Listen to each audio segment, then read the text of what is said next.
pagpapatuloy ng ating balitaan. Upang hindi na umano magamit sa eleksyon ang kanyang pork barrel, pinatawan na ng temporary restraining order si Congressman Oscar Malapitan laban sa paggamit ito sa nasabing. Narito ang report. Temporary restraining order ng Caloocan Regional Trial Court Branch 125 ang DSWD at si Congressman Oscar Malapitan para mapigilang gamitin ito ang kanyang pork barrel fund sa panahon ng kampanya. Sa dalawang pahinang desisyon ni Judge Junicio Sison, sinabi nitong ang paggamit ng pork barrel ng mambabatas dahil tumatakbo itong alkalde ngayon ng Caloocan ay isang paglabag umano sa Section 261 ng Omnibus Election Code.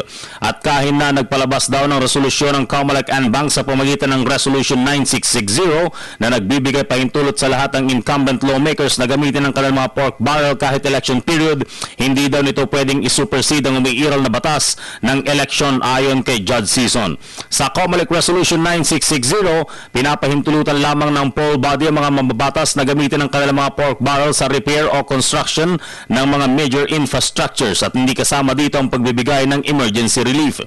3 araw dininig ng Caloocan Regional Trial Court ang petisyon ni Echeverry na mapigilan ang paggamit ng mga pork barrel. Ngunit dumipensa naman ang Comelec at ang DSWD. Sabi ng Comelec, kung election-related violence daw ang ginawa ni Malapitan, wala raw jurisdiksyon ng korte na panghimasukan ito, kundi dapat na Comelec din ang humusga.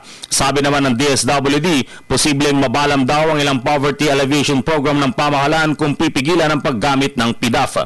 Sa April 24, didinggin din ng korte ang motion for preliminary injunction kaugnay ng kaso.